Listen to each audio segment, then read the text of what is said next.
안녕하세요. 김경현입니다. 세월이 어수선하다가 보니 신돈 이야기도 나오고 러시아의 라스푸틴 이야기도 나옵니다. 오늘은 신돈을 위한 변명, 신돈에 대한 이야기를 해보려고 합니다. 고려의 혁명가입니다. 그의 계획이 성공했더라면 역사는 어떻게 되었을지 모르겠습니다. 먼저 신돈의 출생 배경에 대해서 알아보아야 합니다.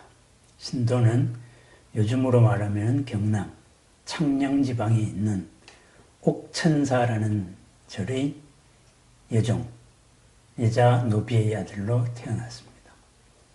여자 노비의 아들로 태어났으니 당연히 노비입니다.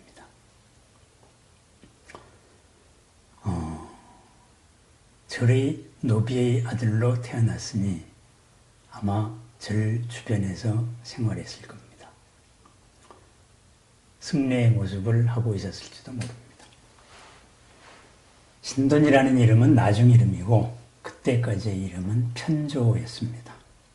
고려의 노비제도는 부, 모, 어느 한쪽이 노비라도 모두 노비가 되는 아주 엄격한 제도였습니다. 오죽했으면은 원나라에서 너무나 가혹하다. 최소한 원나라의 수준으로까지 노비제도를 완화해라. 이 원나라의 노비제도 개혁 요구에도 고려는 끝까지 저항했습니다. 마지막엔 이런저런 명분이 없자 태조의 유훈이다. 이것은 국채를 바꾸는 일이다. 이러면서까지 저항했습니다. 원의 노비제도는 모 한쪽이 노비면은 그 자식은 노비가 된다. 그런데 부가 양민이면은 그 자식은 노비가 되지 않습니다. 상당히 개방적인 제도였습니다. 어쨌든 신돈은 노비의 아들로 태어났습니다. 절 주변에서 컸습니다. 아마 똑똑했던 모양이죠. 공민왕을 만나기 전까지의 이름은 편조라는 이름으로 불리었습니다. 그렇지만 출신이 노비 출신이다 보니 정통 승려 사회에서도 대접을 받지 못한 것 같습니다. 출중한 능력이나 학식은 인정받았을 때 출신 성분의 미약으로 인한 부대접은 여러 가지로 예상할 수 있습니다. 왕따 당했던 거지요. 신돈은 출생의 배경부터 밑바닥이었습니다. 신돈과 공민왕이 언제 만났느냐? 전설 같은 이야기가 전해 내려옵니다. 공민왕이 어느 날 꿈을 꾸었습니다. 칼을 든 어떤 작에게 쫓겨서 도망을 가고 있었는데 어떤 스님이 목숨을 걸고 자기를 구해주었습니다. 꿈에서 깬 공민왕은 그 스님이 누구냐 상당히 궁금했습니다. 공민왕이 가까이 했던 긴원명이라는 사람이 있습니다. 홍건적의 난리가 났을 때 공민왕은 경상도 안동지방까지 피신 간 적이 있습니다. 그때 그를 수행했던 사람이 김원명입니다. 김원명을 만나서 내가 이런 꿈을 꿨다. 도대체 그 스님이 누군지 궁금하다. 긴원명이 한 사람을 데리고 왔습니다. 편조였습니다. 편조의 얼굴을 본 공민왕은 바로 꿈에서 본 그 사람이다. 그 스님이다. 내 생명의 은인이다. 이래서 그때부터 가까이 하기 시작했습니다. 왕의 측근에 있게 되었습니다. 하지만 출신 성분도 미약하고 정통 승려 쪽에서도 반발이 심해서 본격적인 정치 참여는 하지 않았습니다. 그때를 공민왕 7년 1358년으로 역사는 기록되어 있습니다. 공민왕의 개혁정책이 반원전책, 원나라의 반대에서 고려의 자주성을 회복하려는 정책이 활발하게 시행되고 있을 때였습니다. 기득권층의 반발이 물론 심했겠죠. 그런데 1365년 공민왕 14년에 공민왕이 그토록 의지하던 노국공주가 죽었습니다. 정치도 제대로 안 되고 노국공주가 돌아가자 공민왕은 정신적인 황폐, 공황에 빠졌습니다. 이때 공민왕은 신돈에게 개혁 정책을 맡깁니다. 신돈이 왕의 사부, 왕의 스승, 왕사로서 국정에 정면으로 등장하는 그 순간입니다. 왕을 만나서 7년 만의 일입니다. 신돈의 개혁정책의 대표적인 것은 전민변정도감입니다. 전민변정도감, 전, 땅과 민, 인민, 백성들을 변정, 바로잡는 도감이다. 무슨 말이냐? 권력에 의해서 지방 호족들이나 토호들이 권력에 의해서 억울하게 재산을 뺏긴 수많은 양민들이 있습니다. 몸을 의탁할 데가 없어서 노비로 들어간 사람들도 있습니다.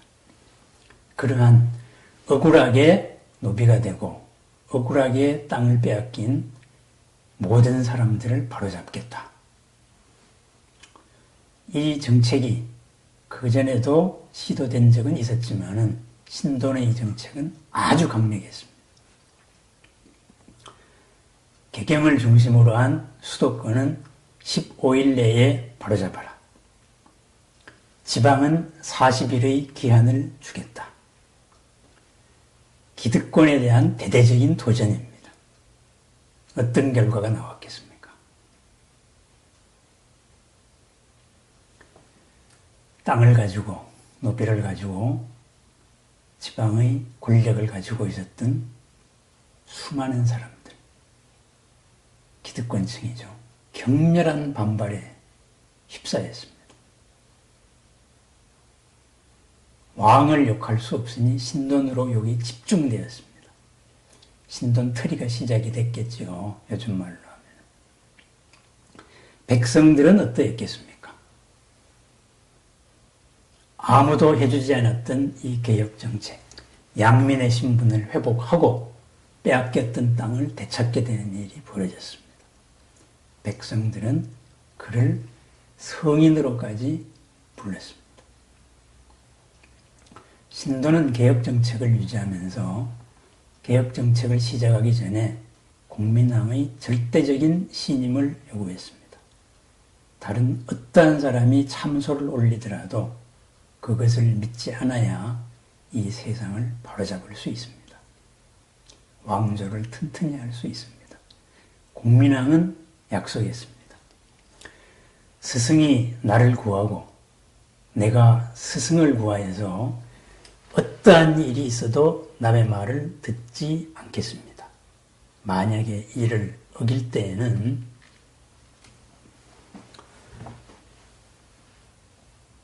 어떠한 벌도 받겠습니다.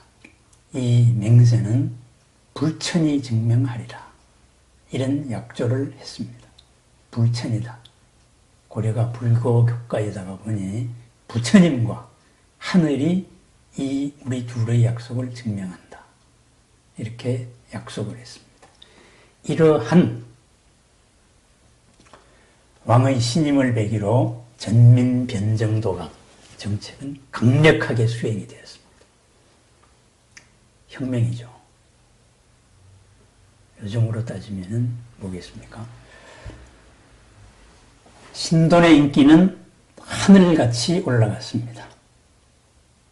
마찬가지로 그와 비례하여서 기득권층의 신돈에 대한 반감은 또한 하늘처럼 올라갔습니다. 신돈은 왕의 스승이었습니다. 공민왕은 친구같이 대했습니다. 공민왕이 허락했기 때문이죠. 왕릉에 참배할 때에도 일반 백성이나 신하들은 부복을 하였을 때에도 신도는 오롯이 서 있었을 정도입니다.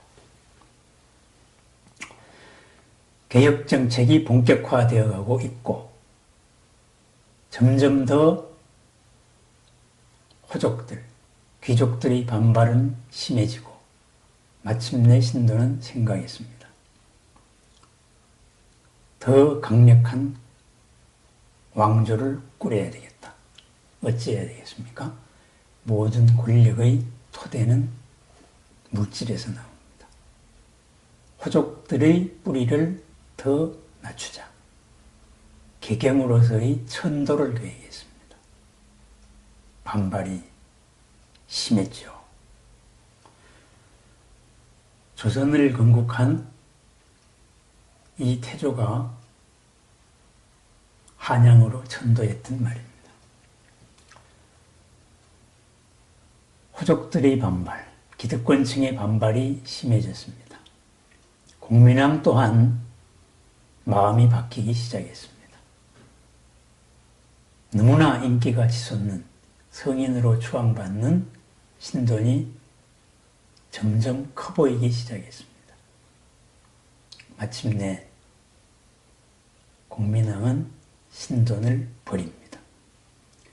신돈을 나무라고 신돈을 참소하는 상소는 하늘처럼 쌓여 있었습니다.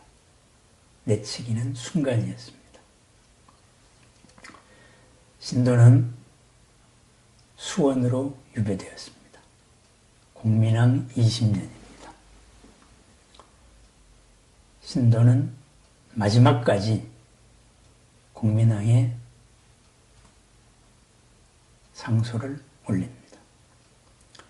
대왕께서 어떠한 일이 있어도 소승을 버리지 않겠다는 약조를 써 주시지 않았습니까? 대왕의 맹세를 지켜주십시오.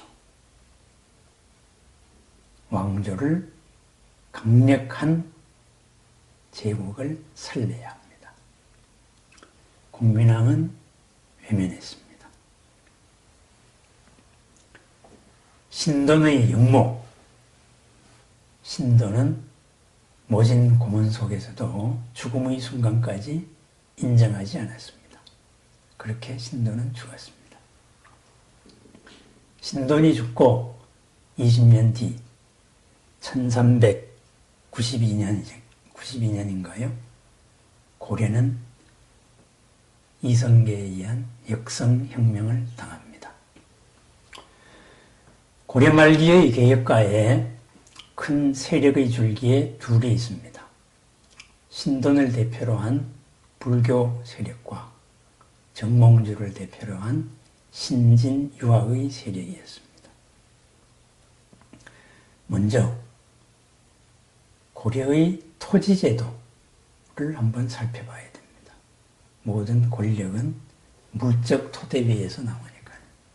어떤 기록에 의하면은 국교가 불교가 되다가 보니 고려 말기에는 전국 토지의 30% 가까운 땅이 불교 소유로 되어 있었다고 합니다. 사찰 소유로 되어 있었다고 합니다. 국교인 불교가 가진 땅은 세금을 받지 않습니다. 나라 경제가 도저히 유지하기 힘든 정도입니다. 신돈은 불교 교단 내에서 배척받는 입장이었지만은 그래도 승려 출신이었습니다. 왕따 당했지만 승리했습니다. 개혁 정책의 골간에서 사찰의 토지는 손을 대지 않았습니다. 억울한 백성들, 토고들, 배부른 토고들에게 손을 대었습니다.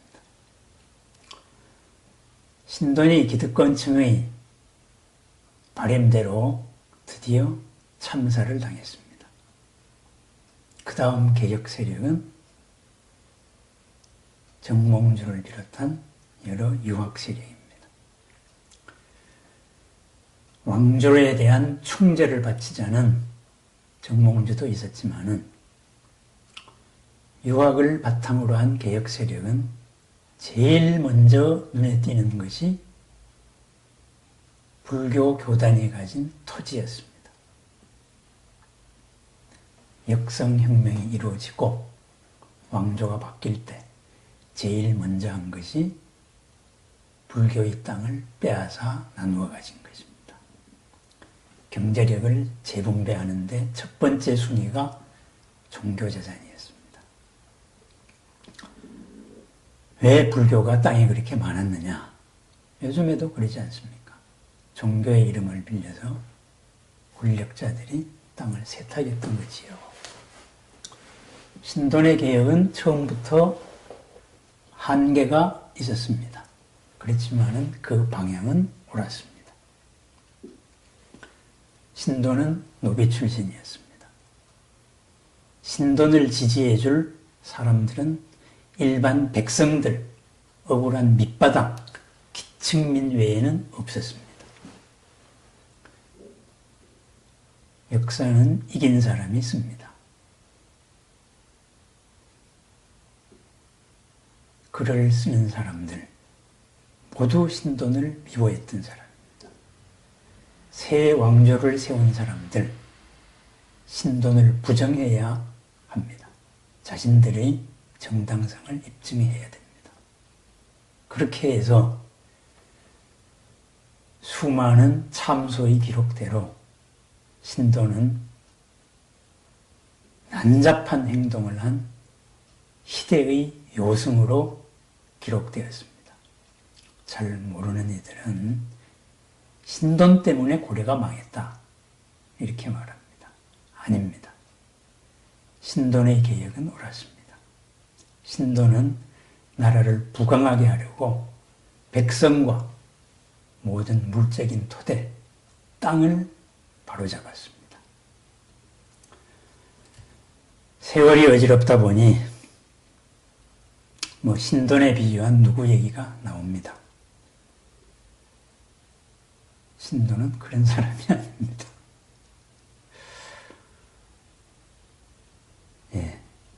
신돈 이야기도 나왔습니다.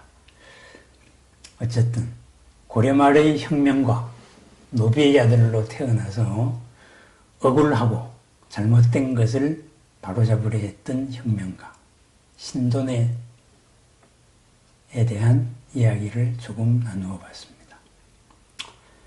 1365년 공민왕 14년 전민변정도감을 설치하여서 고려를 개혁하였고 1371년 참살될 때까지 신돈에 대한 혁명가 신돈에 대한 이야기였습니다.